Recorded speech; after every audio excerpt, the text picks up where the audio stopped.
It was a normal Friday night in Columbus, Ohio. The streets buzzed with the energy of spring break, and Brian Shaffer, a medical student with dreams bigger than the classroom, walked into a crowded bar with friends. He was seen on surveillance, entering, laughing, relaxed, maybe a little drunk.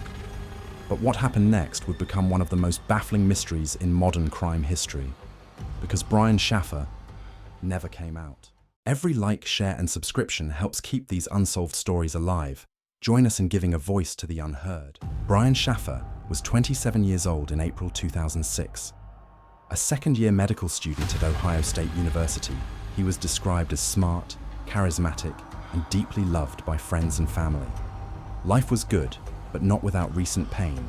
Just weeks earlier, his mother had passed away from cancer. Though grieving, Brian was pushing forward, dreaming of proposing to his girlfriend, Alexis, and even planning a tropical vacation together. He wanted to escape Ohio, just for a while, to feel alive again.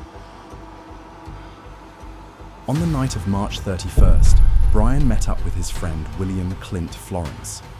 It was the beginning of spring break, and the pair started bar hopping along the well-known High Street in Columbus.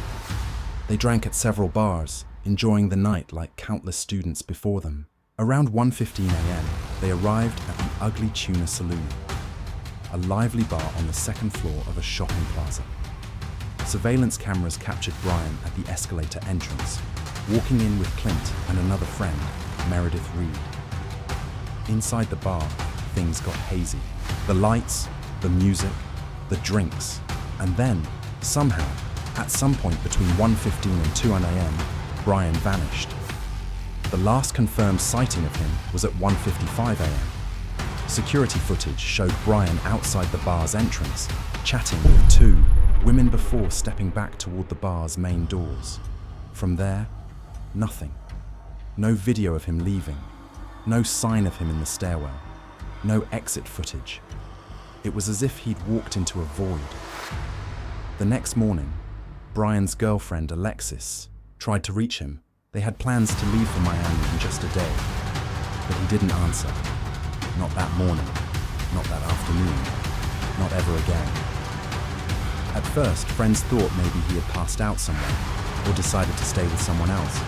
But by Sunday, April 2nd, when he missed his flight, the alarm bells rang loud. Brian was officially reported missing.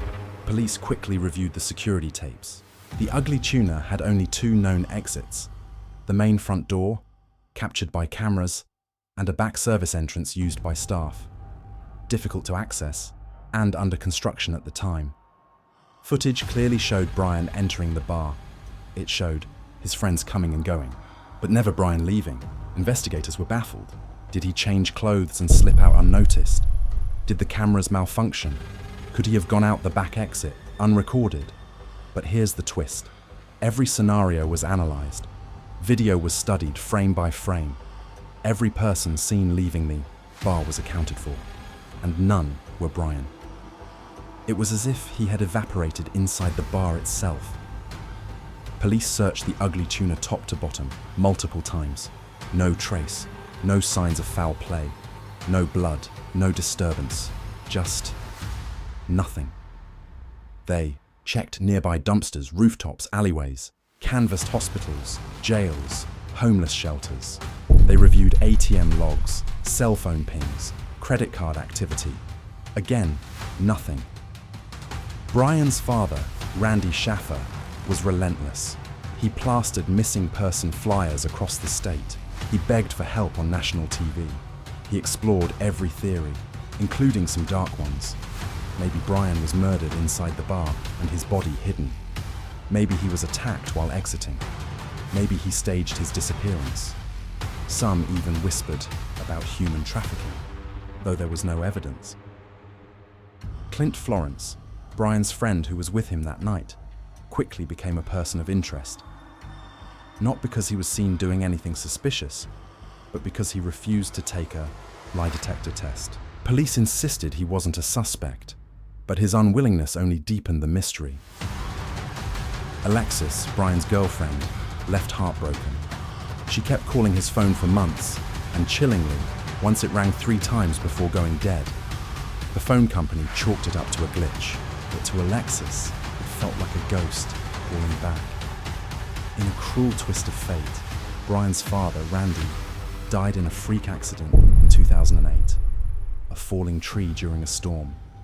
Now, the two people who loved Brian most, his mother and father, were both gone.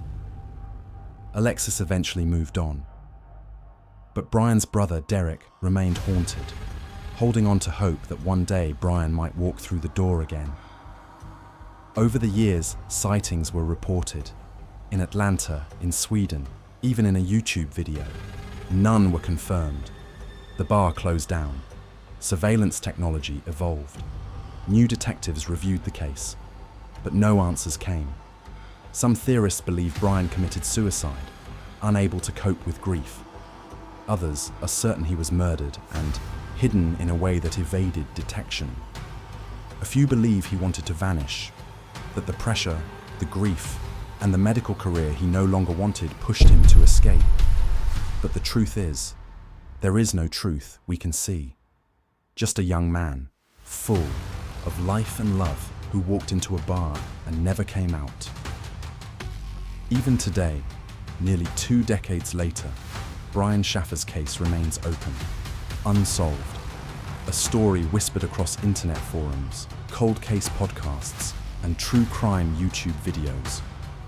A reminder that sometimes the scariest mysteries aren't found in the dark, but in the places we think are safe. Because if someone can vanish from a crowded bar without a trace, then maybe no one is ever truly safe.